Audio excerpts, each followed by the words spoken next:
no capítulo 15. Um texto que quem me trouxe esse texto à atenção, mais ou menos um ano atrás, foi o irmão Valdemiro. O irmão Valdemiro me trouxe a atenção sobre um versículo nesse texto. E eu gostaria de falar sobre ele. Não sobre Valdemiro, mas sobre o texto. João, capítulo 15, vou ler dos versículos 1 a 8.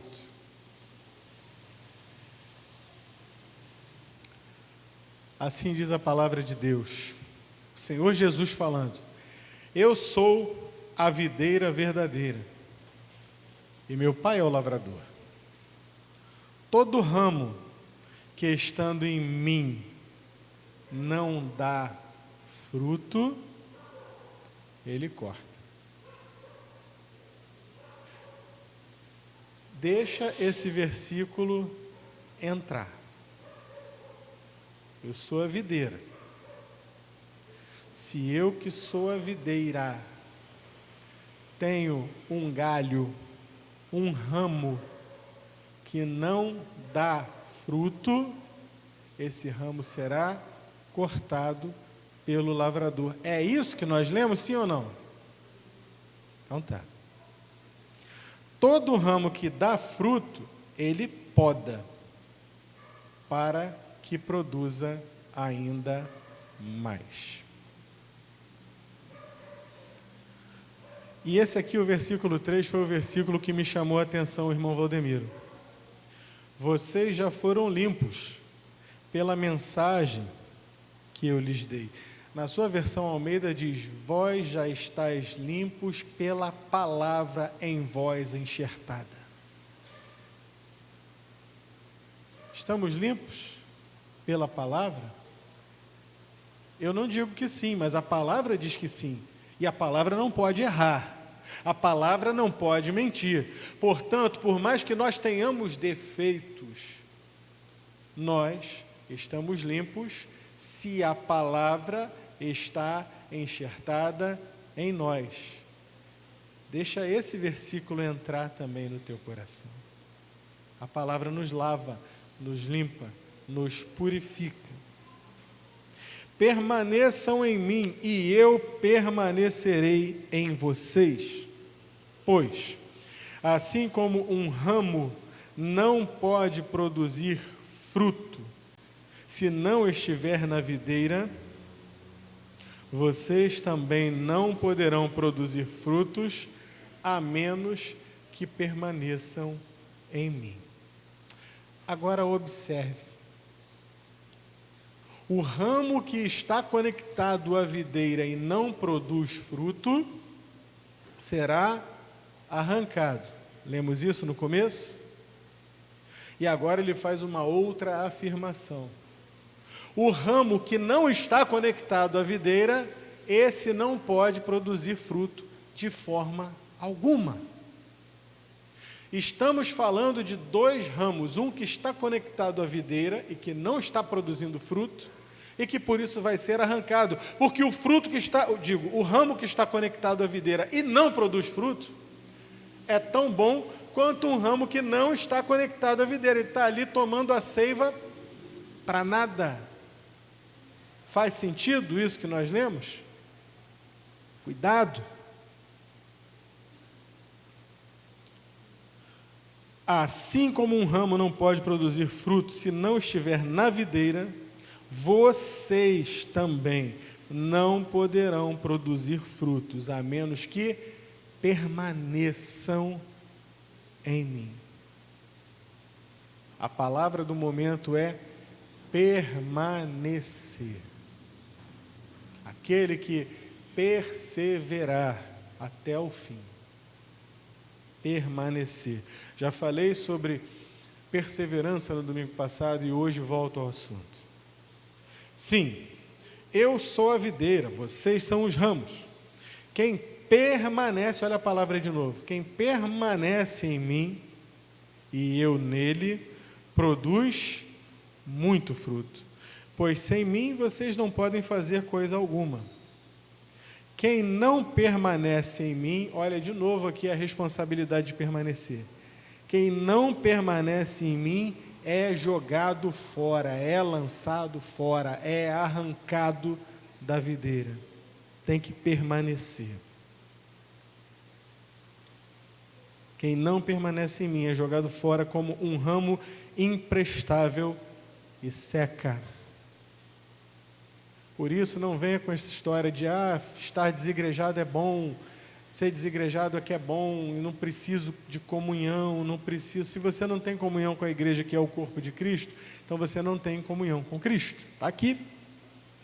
Quem não permanece em mim é jogado fora como um ramo imprestável e seca. Esses ramos que foram jogados fora são ajuntados num monte para serem queimados. Mas, se vocês permanecerem em mim e minhas palavras permanecerem em vocês, pedirão o que quiserem, e isso lhes será concedido.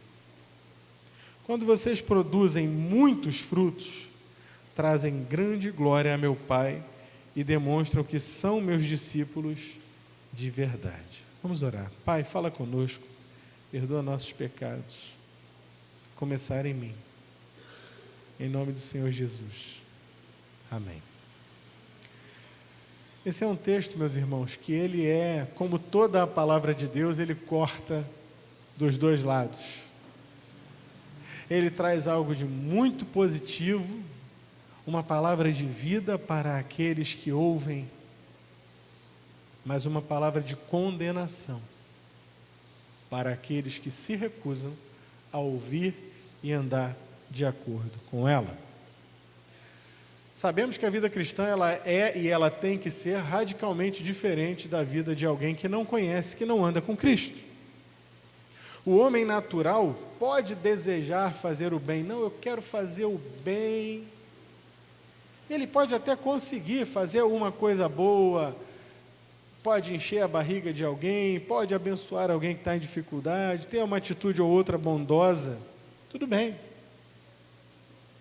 Mas o que o Senhor Jesus está falando aqui é outra coisa. Ele não está falando de fazer boas coisas, de alimentar quem tem fome, ele não está falando de aquecer quem tem frio, ele está falando de vida eterna. E ele é a videira, ele é a fonte da vida eterna. Sem ele, nós já sabemos que ninguém vai ao Pai sem o Senhor Jesus. Ele é a videira. E sendo ele a videira, se você e eu não bebermos da seiva da videira, a seiva da videira que está aqui na minha mão, nós não seremos verdadeiramente alimentados. E sem essa seiva aqui, meus irmãos, nós não vamos a lugar nenhum. Nós estamos nos enganando a nós mesmos. O homem natural pode ter atitudes bondosas, mas ele não cumpre a justiça de Deus, ele não agrada a Deus. Fato é que na presença de Deus só entrarão aqueles que forem salvos e redimidos por Jesus Cristo, e que uma vez salvos, se santificarem. O nosso assunto de hoje é exatamente a permanência, e a permanência só vem mediante a santificação. Aliás, Hebreus capítulo 12, versículo 14, vai dizer o seguinte: seguir a paz com todos. Ou seja, você fazer o bem, seguir a paz com todos, tá bom, todo mundo é capaz de fazer isso? Em maior ou menor grau, seguir a paz com todos é algo que a gente possa compreender. Até um homem natural pode entender que ele deve viver em paz com os outros. Mas aí o Senhor vai além. E a santificação, sem a qual ninguém verá o Senhor. Aí é que a coisa muda de figura. O que você dizer para alguém: rapaz, vamos viver em paz, vamos acalmar os ânimos, vamos tranquilizar, tudo bem. Até o homem natural é capaz de entender isso e de se esforçar para conseguir viver em paz, ou pelo menos sem guerra. Até o Charlie Brown Jr., o cantor chorão, que era drogadito, usuário de drogas, sofria com aquilo, mas ele consegue extrair uma frase dizendo: um homem, quando está em paz, não quer guerra com ninguém. Até um toxicômano consegue compreender isso. Agora, a segunda parte do versículo 14 de Hebreus 12 é que é complicado. E a santificação. Só pode santificar quem está conectado à videira, quem já foi vivificado por Cristo, quem recebe da seiva. E outra coisa que precisa ser entendida: você é responsável pela sua santificação, não é o Senhor. O Senhor é responsável pela tua salvação, agora pela tua santificação, só você. É pessoal e intransferível. Pessoal e intransferível. Vivemos dias assim, em que muitos se dizem seguidores de Cristo. Não, eu sou um cristão, eu sou um seguidor de Cristo. Mas não estão nem um pouco preocupados em se tornarem santos como Ele é santo. E não é por falta de oportunidade, não é por falta de vontade mesmo. Quem age assim, quem não tem vontade de santificar, tá bom assim, eu vou empurrando com a barriga, vou levando, e você não está produzindo fruto. E nós lemos aqui o que acontece com quem não produz frutos. Não adianta querer viver com falta de vontade e não se santificar. Quem age assim não entendeu sequer a primeira coisa sobre a vida cristã. Pastor, qual é a primeira coisa sobre a vida cristã? Que bom que você perguntou. A primeira coisa sobre a vida cristã está dita lá em Lucas, capítulo 9, versículo 23. Se alguém quer vir após mim, negue-se a si mesmo. Já começa aí a santificação. Negue-se a si mesmo. Tome a cada dia a sua cruz e siga-me. Sujeito que não quer se santificar, o irmão, a irmã que está dentro da igreja, mas que não quer trabalhar a santificação, por preguiça espiritual, por desídia, está se enganando. A gente que frequenta a igreja e acha que basta ter uma lista de coisas a fazer, está aqui, ó, vou fazer uma lista aqui no papel, do lado de cá, o que eu devo fazer: devo ler a Bíblia, devo orar, devo ter comunhão com os irmãos. Essa parte é meio chata, tem aquele irmão meio complicado ali, não sei, mas está na lista do que eu devo fazer, né? Devo ir nas programações da igreja, quando eu quero eu vou nessa aqui ou naquela ali. E tem a lista do que não fazer. Essa todo mundo quer, né? Não beber, não fumar, não sei o que, não sei o que. O não, é como diz o mundo aí, o não eu já tenho. Aí, não, isso aqui está tranquilo. Tem gente que está na igreja que está igual quem? Está igual o jovem rico. Você tem cumprido os mandamentos? Não fumarás, não beberás, não te prostituirás, não terás uma namorada sendo casado, não cometerás bigamia. Os pecados que a turma elege aí, não serás homossexual. Aí o povo, né, pastor Imaldo? Não, isso aí tudo tenho observado desde a minha mocidade. Ah, é? É. Como é que está a tua vida de oração? Como é que está a tua leitura bíblica? Abre a Bíblia agora em Abacuque. Oi? Tem isso na Bíblia? Pois é. Percebe aqui o paralelo que eu estou fazendo? Exatamente, muita gente que está na igreja e que está caindo na mesma história, na mesma esparrela do jovem rico. E é fácil criticar o jovem rico, né? Ah lá, o cisco no olho do jovem rico, aquela trave desse tamanho no olho da gente. Pois é. Gente que frequenta a igreja, acha que basta ter a lista do fazer e não fazer, e está tudo bem, que isso vai me levar para o céu. Mas isso não é ser discípulo, meu irmão. Ser discípulo de Cristo é outra coisa. Ser discípulo é ser vara conectada à videira. A sua própria vida, discípulo, vem da vida recebida do Senhor. E a marca de um discípulo é produção de frutos. Produzir frutos. Mas como assim produzir frutos, pastor? É ganhar outras pessoas para Cristo? Nem todo mundo está preparado o tempo todo para ganhar pessoas para Cristo. Eu reconheço que um novo convertido, ele vai precisar caminhar um pouco, ter um conhecimento maior para poder talvez chegar lá. Outros não, outros imediatamente já conseguem. Mas há outros frutos que nós podemos dar. Fruto de uma pessoa que vivia uma vida de devassidão e que agora está lá com a sua esposa, bem de vida. O fruto de alguém que era violento, quebrava todo mundo na pancada dentro de casa, mas que agora é um homem de Deus, uma mulher de Deus. São frutos. São frutos que mostram que o coração foi mudado, que houve uma conversão de fato. O cristão, ele tem de dar frutos, necessariamente. E aqui nesse texto nós encontramos o Senhor Jesus ensinando uma doutrina muito clara. Então, a vara que não permanecer, foi uma coisa de momento, foi uma coisa de emoção, esse negócio de igreja, isso aí não é para mim não. Não, Jesus não é tão bom assim não. O sujeito que entrou ali, que teve esse momento e que deixou para lá, abandonou a fé, o Senhor Jesus está falando disso. A vara que não permanecer e não der fruto será arrancada.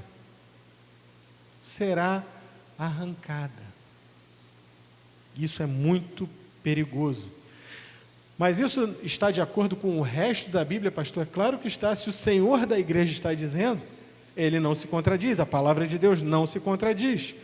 Está de acordo com vários outros textos bíblicos, mas eu quero tirar só um para a gente analisar. Vânia, bota na tela, por favor, ou Tamara, Hebreus, capítulo 6, começando no verso 1. Para a gente ler o que é a apostasia. Hebreus 6, 1. Aí eu vou ter que puxar os óculos, está pequenininho. Eu vou ler com vocês na tela, do 1 ao 9. Portanto, deixemos de lado os ensinamentos básicos, da tua versão Almeida diz os rudimentos, a respeito de Cristo. E sigamos em frente, alcançando a maturidade em nosso entendimento, ou seja, para frente é que se anda. Certamente não precisamos lançar novamente os alicerces, porque Cristo é o alicerce. Ou seja, o arrependimento das obras mortas, a fé em Deus, o batismo, a imposição de mãos, a ressurreição dos mortos e o julgamento eterno. Tudo isso já foi, na tua conversão, você já ouviu tudo isso. Se Deus permitir, avançaremos para o maior entendimento. Pois é impossível trazer de volta o arrependimento, presta atenção, na vara da videira, que parou de receber a seiva. É impossível trazer de volta ao arrependimento aqueles que já foram iluminados, que já experimentaram as dádivas celestiais, na versão Almeida diz que provaram do dom celeste e se tornaram participantes do Espírito Santo. Veja bem, eu estou falando de gente que foi iluminado, recebeu a luz de Deus, já experimentou, provou as dádivas celestiais e se tornou participante do Espírito Santo. É impossível trazer de volta o arrependimento. Vamos adiante. E que provaram a bondade da palavra de Deus e os poderes do mundo por vir. E que depois se desviaram da verdade. Sim, é impossível trazê-los de volta ao arrependimento, pois, ao rejeitar o Filho de Deus, eles voltaram a pregá-lo na cruz, expondo-o à vergonha pública. A versão Almeida diz a ignomínia. Quando a terra absorve a chuva que cai e produz uma boa colheita para o lavrador, recebe a bênção de Deus. Mas se a terra produz espinhos e ervas daninhas, para nada serve, sendo logo amaldiçoada e, por fim, queimada. Prestou atenção na colocação do versículo 7 e do versículo 8? Ele está falando o seguinte: você tem uma terra. Se uma terra foi preparada, foi plantada, e tendo sido plantada, ela deu uma boa colheita, o lavrador a abençoa e ele continua trabalhando nela e ele continua fazendo com que ela funcione e produza mais e melhor. Mas se é uma terra que recebeu todo o tratamento e não prestou, ela será amaldiçoada e queimada. Está falando aqui do Espírito Santo. De alguém que, como ele disse versículos atrás, experimentou a graça de Deus, andou, caminhou na graça de Deus, mas que se desviou e que agora está em outra e está fazendo justamente tudo ao contrário. Não, esse negócio de Jesus, isso aí é tudo lenda, isso aí é tudo uma grande bobagem, agora eu descobri, me encontrei aqui, me encontrei ali, ou agora eu sou ateu. É disso que ele está falando. Verso 9, Tamara, para encerrar. Amados, embora estejamos falando dessa forma, na realidade não cremos que se aplique a vocês. Está falando para os hebreus que receberam essa carta. Não cremos que se aplique a vocês. Temos certeza de que estão destinados às coisas melhores que pertencem à salvação. O autor de Hebreus está dizendo algo muito claro, mas também está querendo tirar o susto de cima dos irmãos lá que estavam lendo. Olha, eu sei que não é em relação a vocês.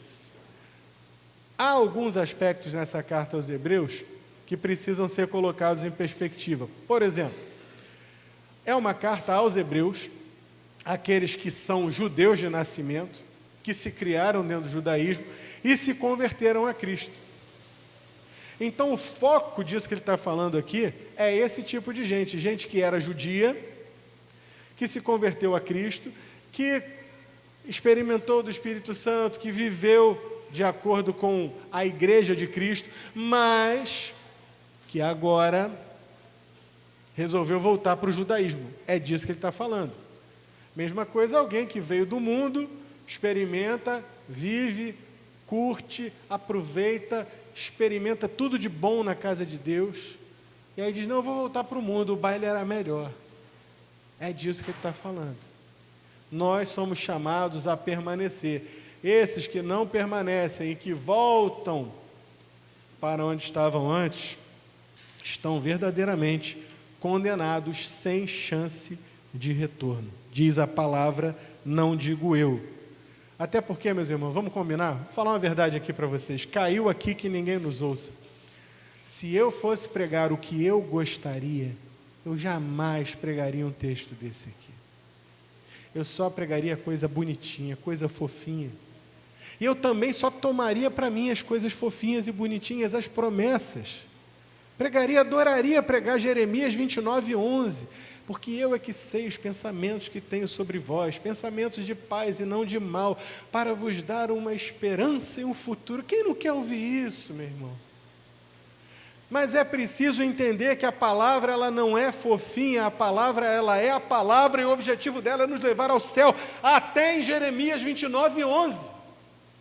Porque no capítulo 29, Jeremias está falando a um povo que está sendo levado para o exílio, na Babilônia. E ele está dizendo, olha, plantem, colham, casem-se, não diminuam, aumentem.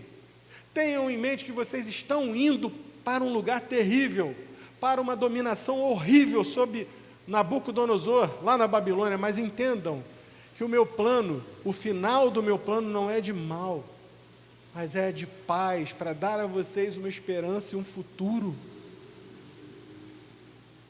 A palavra de Deus é a palavra de Deus. O homem não pode cortar, colar e fazer uma coisa bonitinha, fofinha. Tem muita gente por aí fazendo isso. Não estão pregando o Evangelho de Cristo. Nessa manhã, nós estamos falando de santificação para uma vida produtiva, uma vida que produz frutos. E isso que lemos em Hebreus, e isso que lemos lá no texto inicial, que fala sobre as varas sendo cortadas da videira, trata do assunto da apostasia. O que é a apostasia? O abandono da fé. Lemos no versículo 3, aqui de João 15, que estamos limpos pela palavra. Alguém já colocou a coisa da seguinte forma, pastor Eimaldo: salvação é quando Deus tira você da lama. Santificação é quando você, já tirado da lama, não se conforma em ficar sujo de lama e vai, com a ajuda do Senhor, limpando e tirando toda a lama. É disso que nós estamos falando, de tirar o carnegão do pecado, a sujeira do pecado. Precisa sair de nós. A salvação é uma obra única e exclusiva do Senhor Jesus. Mas a santificação, como eu já falei no começo, a santificação é uma obra para a qual nós concorremos. Você e eu temos de nos santificar. Seguir a santificação. Seguir a santificação. Santificai-vos. É isso que ele está dizendo. O Senhor Jesus nos conecta a Ele? Sim, Ele nos conecta. Ele é a própria videira. Mas quem é que vai dar fruta? Quem está conectado na videira? Não, Ele mesmo disse que se o galho, né, o ramo está conectado em mim e não dá fruto, será arrancado. Portanto, estar conectado não é suficiente para dar fruto. É preciso estar conectado e é preciso permanecer. E permanecer limpo para dar frutos. Quantas vezes lá em casa, na minha lúgubre tentativa de ter uma hortinha, quantas plantas eu já sacrifiquei. Porque a gente tem um negócio lá, um sprayzinho, um tal de óleo de nim, para matar o tal do pulgão. Está aqui o jardineiro me dando razão. E aí está lá, passa o óleo de nim, aí o pulgão sossega tal. Mas aí você vai viajar, tal, volta, 2 semanas depois está a planta toda branca. Aí, Neucimar, você vai me desculpar, eu sei que isso vai contra tudo que você deve fazer lá. Eu sei que você deve limpar com um óleozinho, passa, né? Agora, chega uma hora que não dá mais não, cara. Eu não sou profissional do negócio, eu vou lá, arranco a planta inteira e jogo fora. E boto outra no lugar. Está entendendo? Um manjericão lindo que eu tinha, lindo, todo comido. Arranquei. Estava dando fruto? Estava, mas estava doente, estava cheio de pulgão e estava se espalhando por todas as plantas. Se eu, que não manjo nada de jardinagem, faço isso, imagina o Senhor. É disso que ele está falando. O fruto que permanece, mas que não dá, o ramo que permanece e não dá fruto, ele está doente, ele está infestado e ele não tem condições de gerar fruto. Vai acabar atrapalhando a planta inteira. É dura essa palavra, mas é isso. O Senhor Jesus nos conecta, Ele é a videira, mas quem permanece é que dá fruto. Há diversos textos bíblicos que exaltam aquele que permanecer até o fim. Paulo, por exemplo, lá em 1 Coríntios capítulo 15, versículo 58, ele vai dizer que nós temos de ser firmes e constantes. Não basta ser firme, tem que ser firme e constante.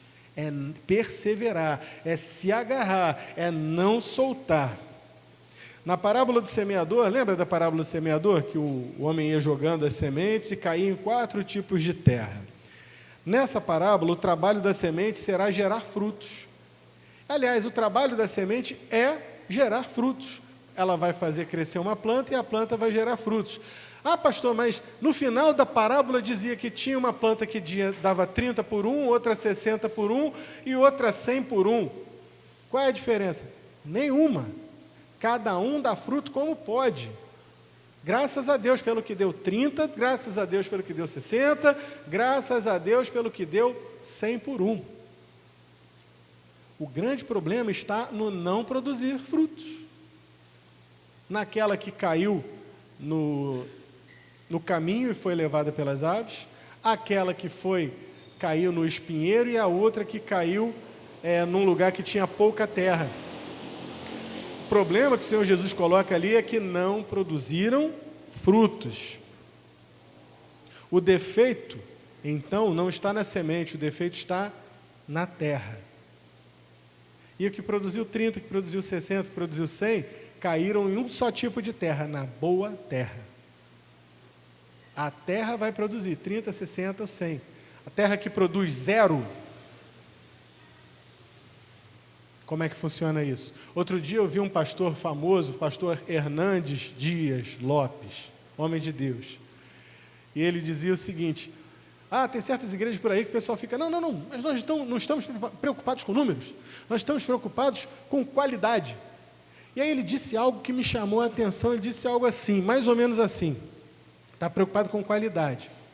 Mas qualidade, será que existe qualidade estéril? Foi a pergunta que ele fez e eu arregalei os olhos. Será que existe qualidade estéril? E a resposta, de acordo com a palavra de Deus, é não. Não existe qualidade que não produz fruto. E foi a partir daí que eu saquei essa palavra aqui, que o Senhor veio falando comigo. Não existe qualidade onde não se produz fruto, Igreja Batista, 22 de novembro. A videira é perfeita, se não houver frutos, o problema não está na videira, no caule, mas está nas varas. Por isso a vara que não der fruto será arrancada e lançada no fogo, como lemos, enquanto a vara que der fruto será limpa, para que dê mais fruto. Quem tem ouvidos para ouvir, que ouça. Se alguém está conectado à videira verdadeira, precisa se comprometer em manter-se nutrido com a seiva da videira. Há uma clara relação, então, de causa e consequência, deixando bastante claro que o processo de santificação pode ser abortado pelo próprio homem. Se falharmos na santificação, não veremos o Senhor. Por isso vemos tantos alertas evidentes no Novo Testamento. O exemplo de Paulo ao confessar que não conseguia fazer o bem que desejava, mas sim o mal que ele não desejava. E a gente consegue ler isso em Romanos, a agonia de Paulo. Eu queria praticar o bem, mas eu não consigo, mas o mal, ele já está dentro de mim, é fácil praticar o mal, e eu, mesmo sem a intenção, eu pratico o mal. Mas isso era Paulo novo. Paulo, no começo da sua vida cristã, mais tarde, já no final, nós encontramos um outro Paulo. Paulo não se lamentou, ele buscou a santificação, e quando chega no final da sua vida, nós vamos ver um outro Paulo. Ele lutou contra o seu próprio corpo, ele mesmo diz isso, reduzi meu corpo à servidão. Ele comparou o seu compromisso em mudar, o seu compromisso em se santificar, com duas pessoas, com um soldado alistado para a guerra, como quem diz, olha, aquele que está alistado para a guerra, ele não está preocupado em fazer as suas vontades, mas em satisfazer a vontade daquele que o alistou. Ou seja, ele está com tudo, ele vai com tudo, ele não segura nada para si mesmo. E ele vai se comparar também a um atleta, mas não a qualquer atleta, não um atleta de fim de semana, mas a um atleta campeão, o que recebe a coroa, o medalhista. Paulo se compara a um atleta campeão, ele não quer ser mais um na multidão, ele quer vencer, ele quer o prêmio, ele quer a coroa. Da mesma forma, o Senhor Jesus também deixou muito claro que tudo aquilo que poderia nos deixar de fora do céu, tudo aquilo que poderia nos deixar de fora da presença de Deus, deveria e deve ser abandonado. Primeiro, já citei, se alguém quiser vir após mim, negue-se a si mesmo. Se o teu ego é um empecilho para te deixar levar ao céu, renega. A primeira coisa que tem que sair do trono é o ego. Primeira coisa. E outras tantas coisas que nós devemos deixar. Ele vai falar isso também de maneira bem clara quando diz assim, se o teu olho te faz pecar, lança fora. Se a tua mão direita, gente, como faria falta a minha mão direita? Se a tua mão direita te faz pecar, corta e lança para longe de ti. É disso que o Senhor está falando. Não há como se comprometer com menos que tudo na vida cristã. E assim nós vamos dar frutos. Mesmo que ao custo de um olho ou de uma mão direita. Baixe sua cabeça. Feche seus olhos. Tem um momento agora. Tenhamos um momento. Eu também estou nessa. Tenhamos um momento com o Senhor agora. Um momento de confissão. Confessa ao Senhor a tua frieza, se você tem esfriado na fé. Busca a graça do Senhor. Fala com Deus.